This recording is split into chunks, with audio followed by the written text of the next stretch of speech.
პერსონალურ მონაცემთა დაცვის მიმართულებით ახალი კანონპროექტია დაინიცირებული. პერსონალურ მონაცემთა სამსახური გადადის სახელმწიფო აუდიტის სამსახურში. სხვა ფუნქციური ცვლილებები არ იგეგმება გარდა მარეგულირებელი ორგანოს ცვლილებისა. ძალიან ვიშვიშია ამ თემაზე, რა იქნება, როგორ იქნება, შესაძლებელია ახსნა, რომ არც პერსონალურ მონაცემთა დაცვა უქმდება და არც არაფერი, თუმცა მოდი ეს ყველაფერი აგვიხსნას და უკეთ გაგვარკვიოს ჩვენმა სტუმარმა, ხო, რომელიც შემოგვიერთება ახლა. მარიამ გოგოხიძე იქ შემოგვიერთება. კი ბატონო, მოგზანდით მარიამ. მოგზანდით, გამარჯობა. მოკლედ, დიდი მithქმა არის, რა ხდება ამ ახალ ინიციატივასთან დაკავშირებით. პირველი დავიწყოთ იმიდან, რომ რატომ გახდა მარეგულირებელი ორგანოს შეცვლა აუცილებელი. მოგესალმებით, პირველ რიგში მივესალმებით თქვენს მაყურებელს. მადლობა ამ საკითხით დაინტერესებისთვის და მოწვევისთვის. სანამ აი ამ რაღაც საკანონმდებლო მნიშვნელოვან ცვლილებაზე გადავალთ, მინდა ვისაუბროთ ზოგადად პერსონალურ მონაცემების მნიშვნელობაზე და რატომ არის ეს, როგორც თქვენ ახსენეთ, ვიშვიში ამ საკანონმდებლო ცვლილებასთან დაკავშირებით.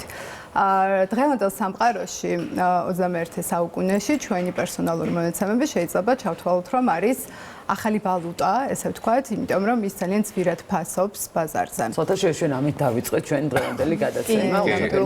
და ჩვენ და დაუკითხავთ ზოგიერთებს რომ მიაქვთ მაგაზეც ვისაუბრეთ Google-ს თუნდაც ტექნოლოგიებში ყველაზე რთულია. კი, ნამდვილად. ციფრულ ეპოქაში ვცხოვრობთ და ფაქტობრივად, პრაქტიკულად ყველა მოქმედება იქნება ეს სოციალური ქსელის გამოყენება, ნებისმიერი ონლაინ შესყიდვა, სამედიცინო მომსახურების მიღება თუ სხვა ნებისმიერი სერვისი, ყველგან ტოვებთ ჩვენს შესახებ მონაცემებს და ჩვენს შესახებ ინფორმაციას.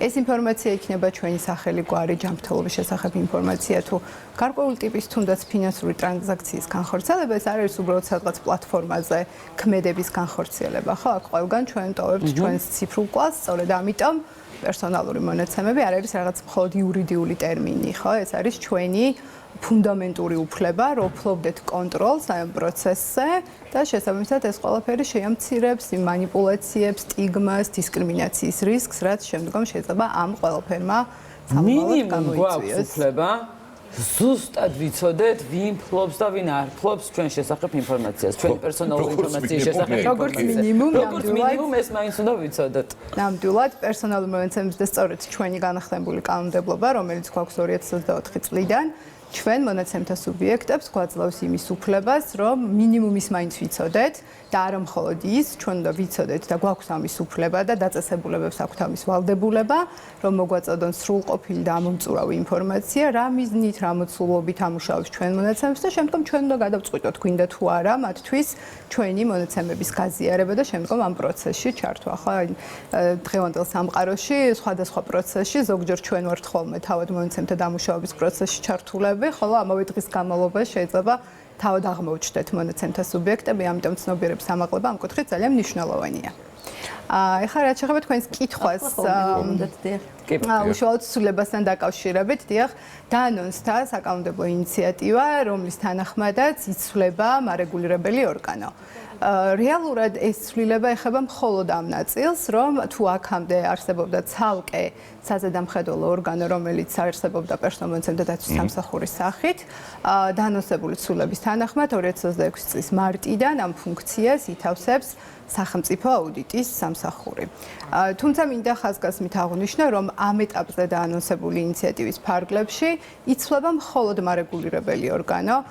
ძალიან არაერთი ზარი იყო ტელეფონზე, რომ დაწესებულებები საკმაოდ რატომღაც გახარებულები იყვნენ, ეგონათ, რომ ეს ინსტიტუტი საერთოდ უქმდებოდა და მათ აღარ უჩნდებოდათ ეს ვალდებულებები, იმიტომ რომ ძალიან დიდი გამოწვევების წინაშე დგან ჩვენი დაწესებულებები. დიდ ორგანიზაციებს პრობლემა ექმნებათ ამ როგორ თქვა, დაცვაზე ზრუნვით და ოფიცრებთან კომუნიკაციით და ამ ყველაფერს მათთვის ეს ნამდვილად, იმიტომ რომ ჩვენს რეალობაში ჩვენთან არსებული დაწესებულებები ძალიან დიდი გამოწვევების წინაშე დგანან, ხო, იმიტომ რომ ხა ციფრულ ეპოქაში ვართ, მაგრამ ციფრული ეპოქის ნაწილში კი დიდი გამოწვევების წინაშე დგანან, რომ სწორად მართონ, ხო, ეს პლატფორმები სწორად გამოიყენონ, არ მოხდეს უკონტროლო მართვა, რაც ეს ყველაფერი საბოლოო ჯამში დაკავშირებულია საკმაოდ დიდ რესურსთან.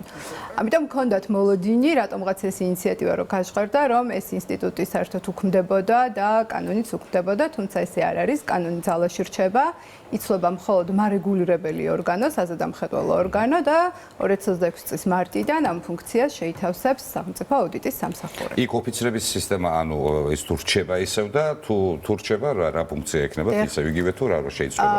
კანონში ამ ეტაპზე არსებული პროექტის ფარგლებში სხვა ფუნქციური ცვლილება არ არის დაგეგმილი, იცვლება მხოლოდ ზედამხედველი ორგანო, შესაბამისად დაწესებულებებმა უნდა იცოდნენ, რომ ის ვალდებულებები და იმ ორგანიზაციული ტექნიკური ზომების მიღების ვალდებულება, რაც მათ გააჩნდათ კანონის ფარგლებში, ისევ რჩება ძალაში, ბუნებრივია ისევ რჩება ოფიცრის არსებობის ვალდებულება.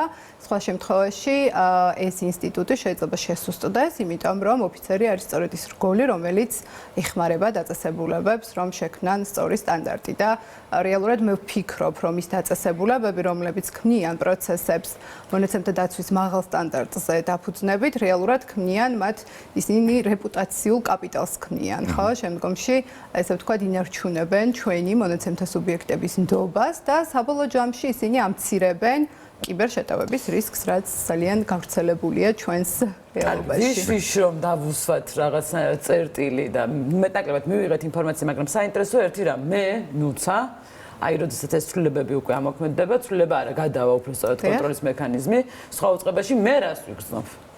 მოგახსენებთ.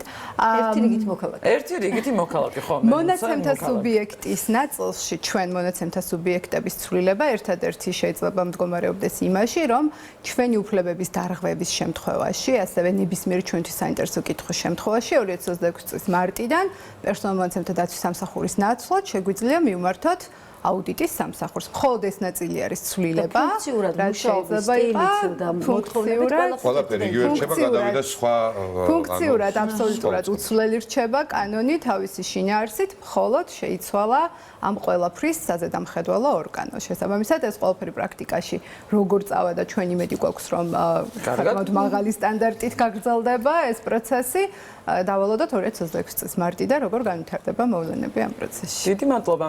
მადლობა უწურავი ინფორმაციისთვის. მადლობა.